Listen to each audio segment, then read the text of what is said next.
I told you that we had 7 college football games this weekend with single-digit spreads, and it's the first weekend in November, and we're looking at the potential of Kansas State and Oklahoma State playing in the Big 12 title, would you have believed me in early September? Probably not, no. The single-digit spreads, I guess, as the season progresses and, games get tighter, but that's wild. What if I told you that there's the potential that Ole Miss and Missouri play in the SEC championship simultaneously as Kansas State and Oklahoma State play for the Big 12? I would tell you to stop taking drugs because they're bad for you. But that's the reality we live in. And there we have it. Welcome back to the 10-second runoff, powered by Culture Media with your host, Joe Mitchell, producer Magic Mikey Shiaza. We out here. We have – the college football world is wild right now. And I mean wild. The college football playoff rankings just came out. Little shakeup at number 1. The committee put Ohio State at number 1, which I find really interesting. What are your thoughts? Yeah, I mean, it's definitely interesting. I guess the way they're looking at it is they have more quality wins than Georgia. Off the top of my head, that's all I can think. I don't know if that's true. Again, that's just me thinking. But, yeah, I mean, like we've always talked about, Georgia hasn't really done anything to fall from the number 1 spot in our eyes, at least. But I think Ohio State is definitely deserving of one, and not saying Georgia isn't. Mm-hmm. But I don't disagree with it, so I don't really hate it. What about you? I don't hate that they put Ohio State at 1 because they're going to say that the win over Penn State is the best win that anybody has this year. Fine. All fine and good with that. My problem lies with if you're going to put Ohio State at 1, why would you put Georgia and Michigan at 2, leaving Florida State at 4 when Florida State has as good wins as anybody? The beatdown of LSU in week 1 is turning out to be a really, really, really nice win. Yeah, as the weeks go on, that just looks like a better and better win as LSU is coming together as a team, and they're ranked 12th right now. Oh, 14th, I believe. In the college football playoff ranking. So, yeah. I mean, as the weeks go on and LSU comes together as a team, that just looks like a better and better win. So, yeah, I mean, if you're gonna put Ohio State at 1, I feel like they should be consistent and put. I don't know, because then if you want to look at it that way, I guess you would have Ohio State 1, Florida State 2, Michigan 3, Georgia 4. But I don't think they're going to put Georgia at 4. So, I don't know. It's tricky. But as the games go on these next couple of weeks and we get to see how the season finally does pan out, sadly, we are not coming to a close on it. But, the college football rankings are coming out and, we're starting to get into it now. Yeah. We're starting to get into the depths of the season, so it's going to be interesting to see for sure. This is where you see who is really a contender in college football. Like you said, the inconsistency with the committee is what really bothers me. I'm not mad that Ohio State's 1. I'm not mad that Florida State's 4. I think those are actually I don't think that's terrible. But the only reason you would have Ohio State at 1 over Georgia is because of their win over Penn State. And to have Florida State below Georgia and Michigan shows that metric doesn't really matter to you because you would have Florida State higher. Doesn't matter. Well, you could also say that they also did have the win against Notre Dame. Who? Ohio State. Yeah, Ohio State absolutely does. Yeah. So if they want to go off that, I guess they have 2. I don't know. Like you said, inconsistency, but there's always going to be inconsistency. There's always going to be people arguing it. So I don't know. It's going to be interesting to see for sure. Yeah.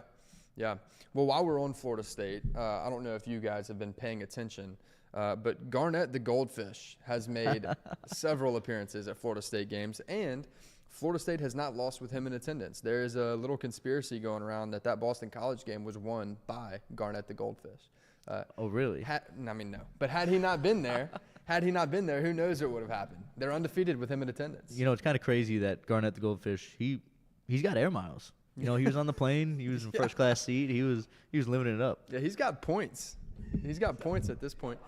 But while we're talking about Garnett, we collaborated with Garnett the Goldfish and his owner. But we have Garnett the Goldfish merch up on our website right now. Y'all go check that out. If you're a Florida State fan, go cop that. Not only do we have Garnett the Goldfish merch, we created a little university here, right? Culture Community College. Our media company is Culture Media. In an effort to get away from all the NIL and licensing and all that issues, we just went ahead and created our own university, Culture Community College, 10-second runoff. You can see the helmet right there. We will have those in your not university's colors, not team's colors, but the colors you're looking for. So we'll have those up on the website here shortly as well. All designed by me, designed by yours truly. So go out and support. And yeah, use code 10-second runoff for 10% off your order. Yep. Okay.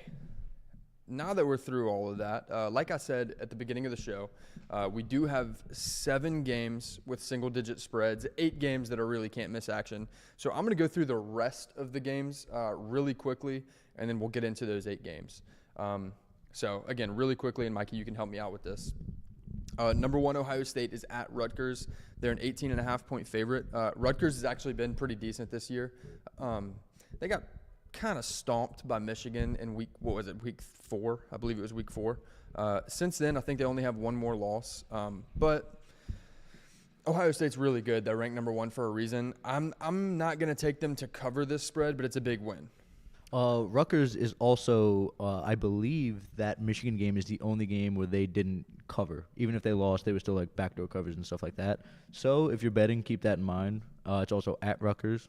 Not really saying much, but yeah, Rutgers covers. Yeah. So keep that in mind if you want to bet money this weekend. Yeah. Number 3, Michigan gets Purdue at home. Purdue has been bad this year, really bad. It's not the Aiden O'Connell Purdue of last year. On the flip side, Michigan's been really, really good. I've had them at number 1 in my power ratings a lot. So they're not this week. But I think they're a really, really solid team. They're a 32.5-point favorite. Wouldn't be shocked to see them cover that. Number 4, Florida State at Pitt. Florida State's a 21.5-point favorite. Pitt has some surprising wins this year. I don't think they win this game, but I would not be shocked to see Pitt cover that 21.5-point spread. So I'm going to take Florida State to win and Pitt to cover. Mikey, I'm sure that got picked up in the mic, but your mic broke. Yeah, my mic stand just broke. I went to go adjust it, and it just came clean off. So we'll see how this goes for the rest of the show. Yeah, I'll try to fix it behind the scenes, but it's off. You may as well. Hey, turn your mic off for a second while you fix that. Oh yeah, I have it off whenever I'm not speaking. Okay, perfect. 6, Oregon versus Cal. Oregon's a 24.5-point favorite. We actually saw Cal go and beat USC last week. It was the run game that went and did it. Not beat USC. I'm sorry about that. They lost to USC by 1 point. They ended up losing that game. But they put up 49 points and lost. So Oregon's going to dominate. Oregon is so much better than USC this year. I have no doubt about that in my mind. I like Oregon to cover the 24.5-point spread. Penn State at Maryland. Penn State's an 8.5-point favorite. Maryland has been a sneaky good team in the Big Ten this year. I really like Taulia Tagovailoa. Penn State has struggled offensively. We saw them struggle offensively against Ohio State, and they do have one of the best defenses in the country, if not the best defense in the country, in my opinion. But to me, it's whenever they find themselves in really tight games, the tricky thing is I don't know if James Franklin trusts their offense to go score. We saw in the Ohio State game they put him out on the field on, what was it, 4th and 4 from the 43 when they could have just punted it, asked for a stand from their defense, which they would have gotten. They had been getting or I can't say they would have gotten it, but they had been getting that all game. Ohio State ended up getting the stop and scoring, and it cost Penn State the game. This is one that I wouldn't be shocked to see come down to the wire in the fourth quarter. That being said, I am going to take Penn State to win. I think they're a true top 10 team in the country. They're still in my top 10 power ratings, and I think they're really, really solid.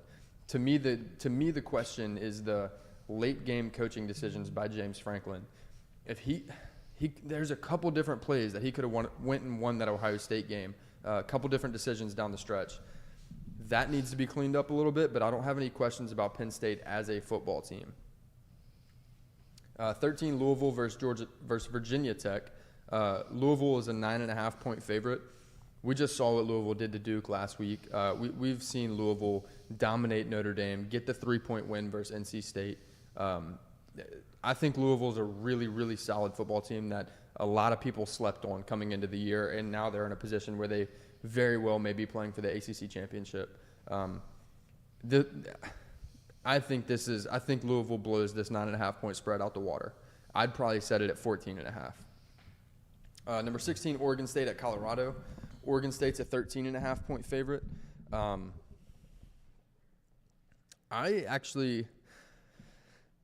don't know how I feel about this because I think Colorado has the potential to go put up points on Oregon State, and Oregon State has a good defense. But I think you're going to see Colorado sling the ball around, not win the game, but score.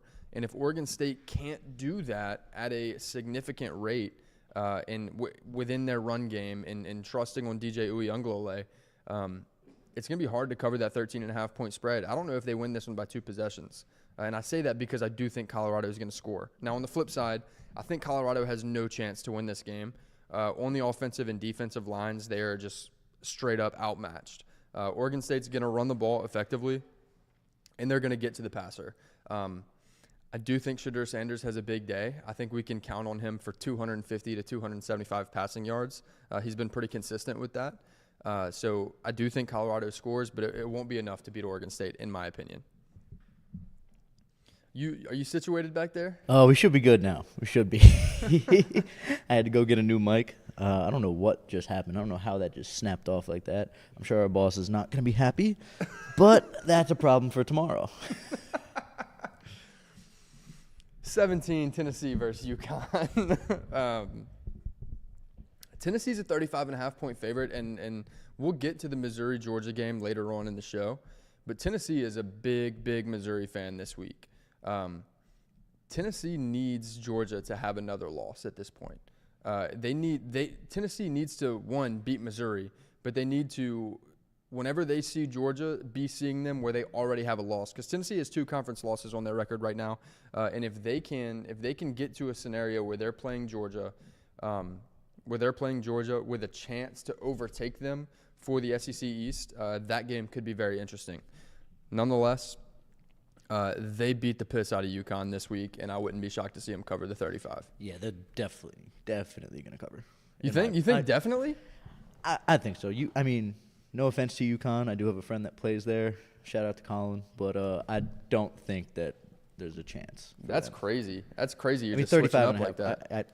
I think that they, like you're saying, they have a chance to go out there and do it if things fall their way. I think they just need to remain dominant and just keep doing what they're doing because – I don't know. 35 is a lot, but I still think they're going to cover. Maybe not definitely. Maybe that was a little bit too much, but I do think that they will. I would imagine they cover, but Vegas is really, really good. They nail it They're every insane. week. I don't get it. 18 Utah versus Arizona State. Utah is 11.5-point favorite. We saw Arizona State give Washington some trouble a couple weeks ago. Their defense is actually pretty solid, or at least has been of late. Utah is going to need to run the ball really effectively. And look, Bryson Barnes, he's really come around. The team voted him captain. There's a reason for that. It's because he's a hard-nosed quarterback. He's not afraid to drop his shoulder. And, you know, he can make good throws. Is he Cam Rising? No. But he's a solid quarterback. And he's got him sitting at number 18 in the country right now. So I like Utah, but I don't know if I like them to cover the spread at 11.5. 21 Kansas at Iowa State. This one is going to surprise you, Mikey. Probably not. You already know it already. But I was shocked when I saw the line come out. 21 Kansas at Iowa State. Kansas, coming off the big win at Oklahoma, or over Oklahoma, is a 2.5-point dog at Iowa State. Yeah, I mean, it did surprise me to see that. I do have it right in front of me, but that's definitely surprising to see, especially with where they're at right now. And then, so they're giving Iowa State 3 points because it's at Iowa State. So then they would be, what, half-point favorite, 1 point favorite, something like that? It would be a half-point favorite at a neutral site. Neutral site, yeah. So, I don't know. Like you said, Vegas is really good, so this will be interesting to see. And if they lose this game, they're definitely going to be out of the top 25, no question. So I think Kansas needs to step up this week. Yeah, we just saw Kansas rush for 260-plus yards on Oklahoma. I think that's what you need to see more of. Obviously, no Jalen Daniels. You're going to need to see Blake Bean. Not Blake Bean. I'm sorry. What's the Bean's the last name? Jason Bean. You're going to need to see Jason Bean dominate at quarterback and be really solid there. But if you look back at Iowa State's schedule, they have a loss to Iowa on September 9th and a loss to Ohio on September 16th, as well as a loss to Oklahoma on September 30th. They are sitting at, 5-3 right now? They're sitting at 5-3, two kind of rough losses to Iowa and Ohio, but they're right there in the mix for the Big 12 title. They're tied at first. They have one conference loss, so they're tied at first in the Big 12. I don't think that's going to stand. I do think they lose this week. I do think they lose this week to Kansas. I think Kansas finds a way to win this game. But even if Iowa State finds a way to win this game and they beat Kansas, they still have to see Texas and Kansas State later in the year. So we can point at the anomaly and say, yes, they are tied for first in the Big 12 right now because of their conference record. They won't be there in 4 weeks. So I think I feel like this is a little disrespectful to Kansas to have them as the dog right now. They've kind of hit their stride the last couple weeks, and I think they're going to continue to play well. I think they beat Ohio. I think they beat Iowa State by 7 to 10 points. 2 more games we'll talk about really, really quickly, and then get into the games that we're going to really analyze. 24 Tulane at East Carolina. Tulane's a 17.5-point favorite. Outside of that loss to Ole Miss, I mean, Tulane's been really good this year, and they're going to be favored to win the rest of their games and likely their conference. So I think Tulane's a really, really solid team. East Carolina's not all that. You see them play up to NC State when they play them, but other than that, I mean, East Carolina's they're nothing amazing. I expect Michael Pratt and Tulane to have a really good game. I'm not going to take them to cover the 17.5, but it's a win that's never in question. Last one we'll talk about here, 25 Air Force versus Army. Air Force is an 18.5-point favorite, man. The triple option's undefeated this year. That veer that they run out of is interesting. Leading the nation in rushing yards and very likely going to go undefeated in regular season play. That being said, there is 133 teams in college football, and Air Force's strength of schedule is 131st. So that I didn't realize that. That's crazy. Yeah. Yeah. So they're going to go undefeated in regular season play and not even get thought about for the college football playoff because they frankly haven't played anybody. Hey, they're still America's team. Yeah, they're America's team. Hey, if on the off chance, and it's an off chance, but on the off chance Air Force gets admitted into the college football playoff, we're riding with Air Force. Oh yeah. No, they're going to win this one. I find it to be. I think they're going to win this one pretty handily. 18.5-point spread. Army has really struggled. Their leading rusher is also their leading passer. It's their quarterback, and he only has like 700 rushing yards on the year. So, not great. Air Force is going to dominate in this game. All right. Can't miss action here. I talked about it a little bit earlier. Number 2, Georgia versus 12, Missouri. Georgia's a 15.5-point favorite. Little wild to me because they're coming off a really, really dominant win over Florida last week. But they've had some close calls. And Missouri, outside of the 10-point loss to LSU, hasn't lost. Luther Burden is like in the conversation for the Blitnikoff. Brady Cook's been really solid for them this year. And I think the issue when looking at this game is you'd say those two guys and the Missouri passing offense has to be really, really solid if they're going to beat Georgia. And Georgia, frankly, has a better defense than Missouri. And Georgia's got a better passing offense, statistically, on paper. Like, Georgia's a better team.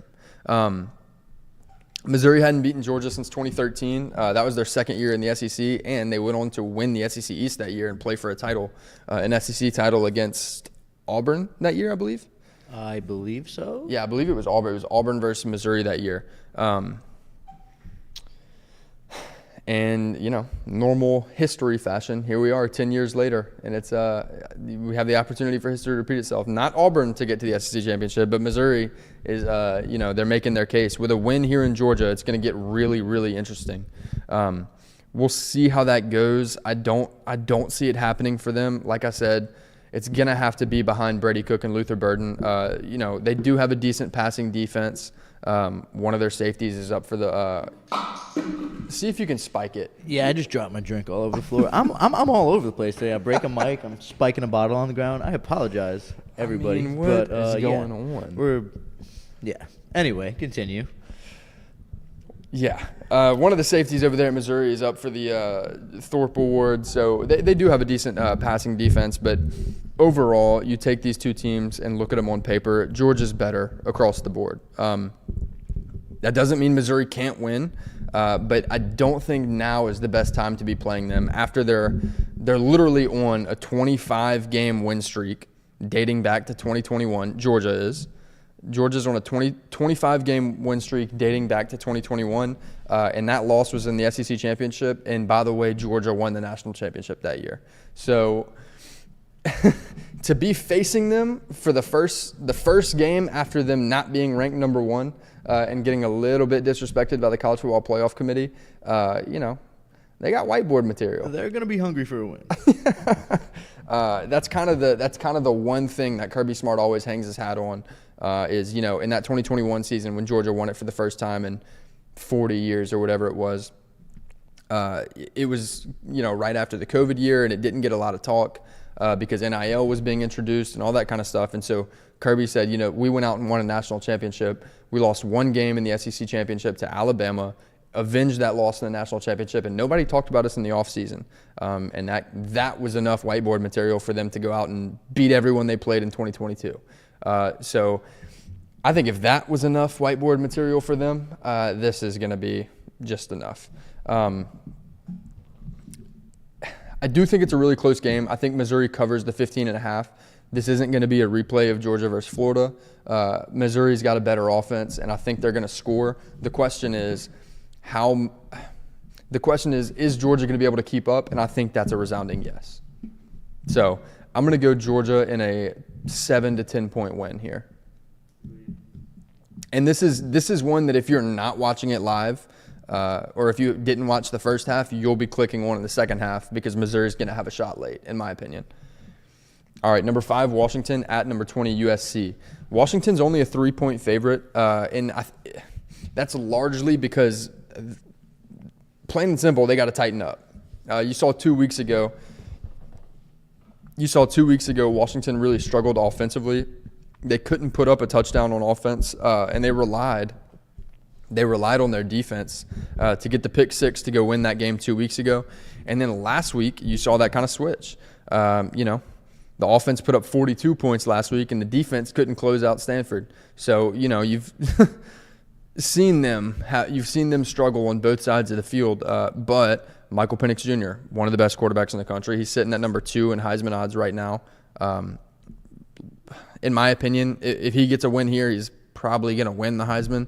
And Dylan Johnson is going to have a dominant day on Saturday. USC has proven that they can't stop the run to save their life. The worst thing that could happen for USC is they find themselves down 10-14 in the second or third quarter, and then Washington starts running the ball. Like, that is absolutely – once Washington starts running the ball consistently, it's over for USC because they cannot stop the run. USC's best bet is to jump out to an early lead, get the ball first, go score, and make Washington play catch up. That's USC's best shot to win this game. I think that's their only shot to win this game. They're gonna have to force turnovers on defense. They need 1 or 2 extra possessions if they're gonna have a chance. And I don't think they're gonna get it. I think Washington's offense is too good. Their defense is too dynamic. I'm not gonna say great, but their defense can get to the quarterback, and that is the blueprint that we've seen laid out. Whenever Notre Dame and Utah both beat USC, it was because they were able to get to the quarterback and force the mistake. If Washington can replicate that, they're going to blow this 3-point spread out of the water. That being said, they have to be there. They have to be there and playing as one unit, because you can't see from Washington a repeat of last week and the prior week. If that happens, then this could get really interesting. All right, number 7, Texas versus 23, Kansas State. Texas is a 4.5-point favorite. Kansas State has a loss to South Alabama this year, and just so happens to be a really surprisingly high-scoring offense. Will Howard has stepped right into the role there at Kansas State, and he's been solid. Not amazing. Like last year, he looked pretty good, but he has not been amazing this year. He only has 1,600 passing yards, 300 yards on the ground. But to me, the key stat is this. Kansas State they've scored 38 or more in each of their wins. Texas hasn't given up 38 this year. Even in their loss to Oklahoma, they didn't give up 38 points. So that's really interesting to me. What do we have here? Kansas State. Yeah, 38 plus in each win. Their 4th and 3rd down offense this year, that's 15th in total offense and 44th in total defense. I think Kansas State getting to that 3rd down, it's going to really be a test on Texas if they can get to the quarterback, if they can get the stop on 3rd down and get their defense off the field.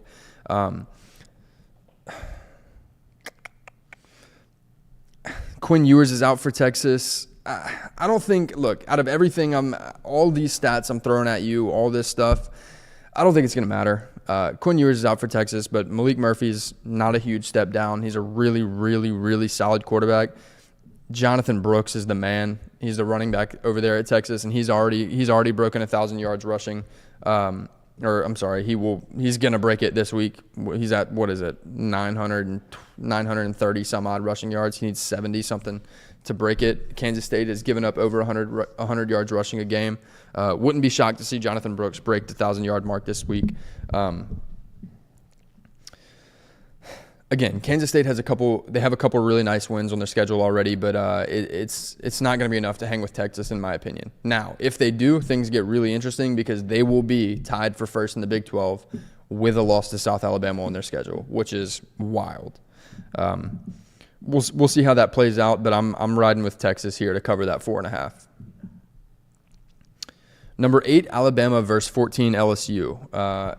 LSU is looking for their first back-to-back wins over Alabama since 2010 and 2011. They haven't done it since. Matter of fact, since 2011, LSU's only won 2 games against Alabama. That was 2019, and then last season, 2022. So this one's really tricky because LSU has one of the best offenses in the country right now. Jaden Daniels is the 3rd best odds for the Heisman. He's projected to you got something? Jaden Daniels is projected to throw for over 4,000 yards this year. He's also projected to rush for over 1,000 yards. Malik Neighbors leads the entire nation in receiving yards. Brian Thomas Jr. leads the nation in receiving touchdowns. So this LSU offense is really, really damn good. Logan Diggs he's going to rush for over 1,000 yards this year.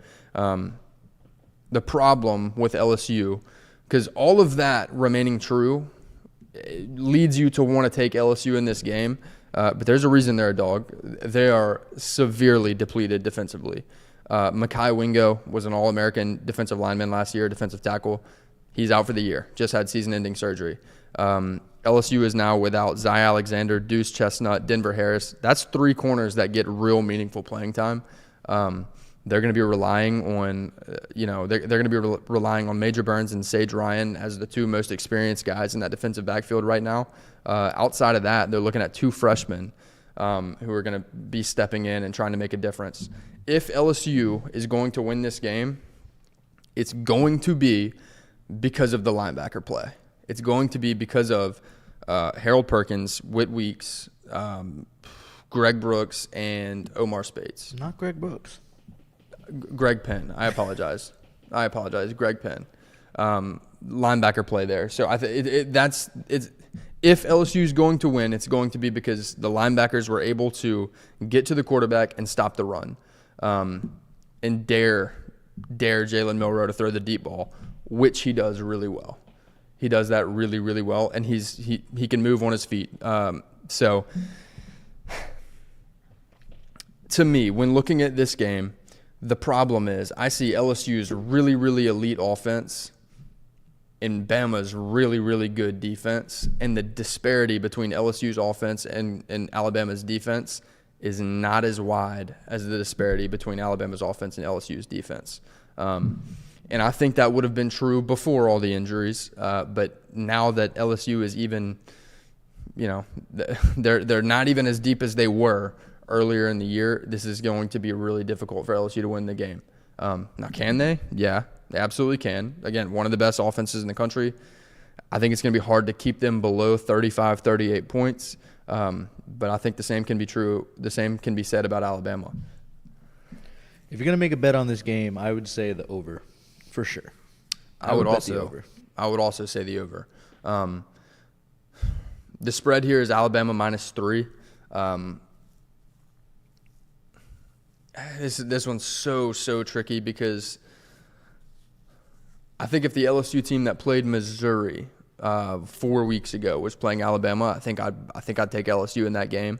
But with as depleted as LSU's defense already is, which already is not an elite defense, it's going to be really, really hard not to take Alabama in this one. I mean, yeah, being down, 5 defensive starters or 5 defensemen that get majority playing time, I mean, for any team that's tough, especially when your defense isn't all that this year. I mean, that's tough for any team to be down 5 defensive starters. So it's going to be tough for sure. Like you said, it's going to come down to the front 7 and the linebacker play. I expect Mason Smith to have a big game. He was a big name coming into this year, preseason All-American, and he hasn't really made too much noise. With Mekhi Wingo being out, I do think that he'll step up a lot this game, and I'm hoping that he does because, coming into this year, he had such high hopes coming off that ACL injury last year in the first game of the season.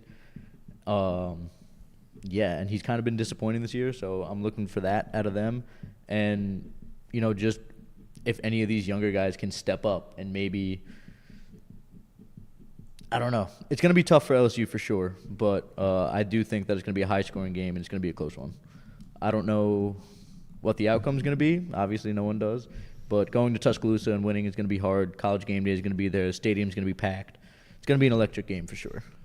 Yeah, I think the difference maker in this game is the ability for Jace McClellan and Roydell Williams for Alabama to just run right between the tackles. I think not having Mekhi Wingo is going to be a backbreaker for LSU, and I think Alabama is going to make LSU pay for that. They're going to run the ball really effectively in this one. I'm going to take Alabama by 1 score. All right, we also have Oklahoma at Oklahoma State. This is number 9 versus number 22. Oklahoma's a 5.5-point favorite. I mentioned it earlier. We saw Kansas run for 260-plus yards last week on Oklahoma, and Oklahoma State just happened to has a running back in Ollie Gordon who already has 1,000 yards this year.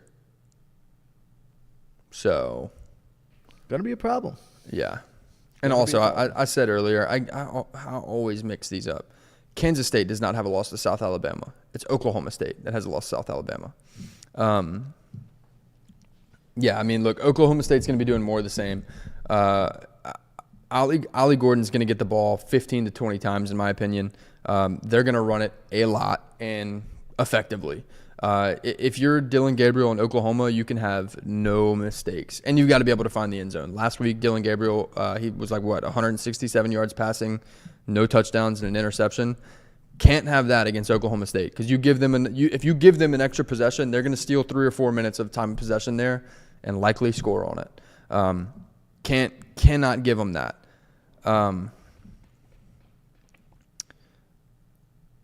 The craziest part about this is, and look, Oklahoma's a 5.5-point favorite, and I'm going to take Oklahoma State to win. I think they're a really solid team. Defensively, they're about on equal playing ground as Oklahoma, and I think they're just going to run the ball better. So I think that's what it's going to come down to is Ollie Gordon. But that being said, I picked Texas to win their game against Kansas State. If Kansas State finds a way to win that, and Oklahoma State finds a way to win this game, you're going to be finding yourself in Week 11, the second week of November, saying, holy crap, there's a real shot. We're looking at Oklahoma State and Kansas State to play for the Big 12 championship. And that's just nuts to think about. Yeah. And look, that's two big ifs, two really good games. I would say the odds that you see that are little worse than crazier Texas things and have Oklahoma. happened. Yeah. But crazier things have happened, and I'm taking Texas to win their game against Kansas State, but I'm taking Oklahoma State to beat Oklahoma this week. So we'll see how that plays out. Number 10, Ole Miss gets Texas A&M at home. Ole Miss is a 3-point favorite. Ole Miss won this one 31-28 last year. A&M's got the 14th ranked passing defense. I think when looking at Texas A&M, what do they have? They have 3 or 4 losses on their record right now. Yeah, check that for me. They are much better than their record. The argument that you are what your record is, I think, is tired and played out. Texas A&M's a lot better than their record. They have 3 losses right now. Yeah, so they're a solid team. Really talented. They got hosed last week on that against South Carolina. They ended up winning the game, obviously. But did you see the play in the corner of the end zone? Definitely a touchdown. He caught the ball, got a foot down. They overturned it. It was garbage. But the point is here, Texas A&M's a really talented team. Not having Connor Wegman hurts. Max Johnson is for sure a step down from Connor Wegman, in my opinion. But they're talented and they're capable of winning. That 14th ranked passing defense is huge when you're playing Ole Miss. Whenever you're going against Jackson Dart, who has all the capability in the world to sling the ball around the field, and is literally a finalist for Davey O'Brien. But Quinshon Judkins is the difference here. They're going to be able to not only use him in the running game, but they're going to be able to find him in the passing game too. We've seen that in a couple key wins for them throughout this year. Ole Miss also played Alabama really tight earlier in the year, as did A&M. I think Ole Miss wins this one by 10-14, and I think it's a game that's in question for probably 3 quarters, and then Ole Miss just kind of makes the plays necessary to open it up. This is going to be a really good game. I think Quinshon Judkins is the difference. Notre Dame at Clemson. Notre Dame's a 3-point favorite. What are your thoughts there? Clemson is 4-4 going into this game. Notre Dame's ranked 15th in the country, and it's only a 3-point spread. Yeah, that was surprising me to look at. I definitely would have thought that Notre Dame would be heavy favorites in this one, or at least heavier than 3 points. But I don't know. I feel like Clemson's one of those teams that even though they're not performing well, they're still Clemson. They still have the capability to go out there and win games, and it's at Clemson. So I don't know. Plus, I feel like Notre Dame and Clemson have started to develop a bit of a rivalry over the past couple of years. I don't know. I feel like this is going to be a hard-fought game. I do think Notre Dame will win. I would take Notre Dame by about between 7 to 10 if I had to guess. But I definitely think that Notre Dame will win, and they'll cover the 3-point spread. Clemson was a big favorite last year, and Notre Dame whooped up on them, scored on defense and on special teams, and that game was just a beatdown from start to finish. That was really the game where you saw DJ Uiagalelei get pulled. So I understand why it's only a 3-point spread. The problem for Clemson is Will Shipley's in concussion protocol, and they're 4-4. Like, this isn't the same Clemson team that we're used to seeing. This is frankly a bad Clemson team, respective to what they have been. But they're still Clemson. Like, the way I look at it is they're still Clemson. They're still really talented. Have they been playing efficiently? No. They had a chance to win the game last week or the week prior. They're running together at this point. But last week or the week prior, they were going for 2, and looks like the play was changed at the line of scrimmage, and they didn't score it. And Dabo threw some words around that kind of threw the quarterback under the bus a little bit. But look, if you change the play at the line of scrimmage and it ends up costing you the game, you can kind of expect that. Clemson's still got a solid defense. They got a top 15 rushing defense in the country, and that's going to play. That's going to play well when you're playing Notre Dame, who's got Audric Estime and Brian Payne. On the flip side of that, Notre Dame's got the 4th passing defense in the country. So they're going to dare Clemson to try and run the ball without Will Shipley. And we'll see how that plays out. I do think this is a close game. We've seen Notre Dame struggle against teams similar to Clemson. I think they win it. We saw them go right down to the wire with Duke. I think they win it in a one-possession game that is close a lot longer than it should be. All right, last game we'll talk about, 19 UCLA at Arizona. UCLA also 3-point favorite here. They have a top 10 rushing offense, but Arizona's been slinging it around the field. Noah Fafita's no joke. Redshirt freshman, he's him. Key focus in this game is going to be Arizona's offense versus UCLA. UCLA's got a top 10 scoring defense in the nation. They held Washington State to 17, Utah to 14. Really, really good defense, and they're capable on offense. Really capable. Got a solid run game. Flip side of that, Arizona also held Washington State to 6. They're not in the same category in terms of scoring defense as UCLA, but they've shown that they can compete. It feels like ever since Noah Fafita came in, this whole team has just flipped the switch. They've been surging lately. Even their 2 recent losses to USC and Washington, like they lost those games by a collective 9 points. Coming off a win over Oregon State, who we saw beat UCLA by 2 possessions earlier in the season. This is a really, really interesting matchup. I think it's a toss-up, just to be frank with you. I think this is a toss-up, and Arizona is capable of winning. Being said, I expect UCLA to win, and I think it's going to be behind Carson Steele. I think the running game is what I think the running game is what gets it done for UCLA, and I don't expect Arizona to score more than 24 points. So I think time of possession is going to be a key factor here, and if Arizona does come out and they score 30, 35 points, that's a team. That is what they're putting together over there between Noah Fafita, the wide receivers, and McMillan, the running back over there. Like they have talent and they're capable of winning a lot of games. I mean, hell, they damn near beat USC and Washington. So I'm going to take UCLA, but I would not be surprised if Arizona wins.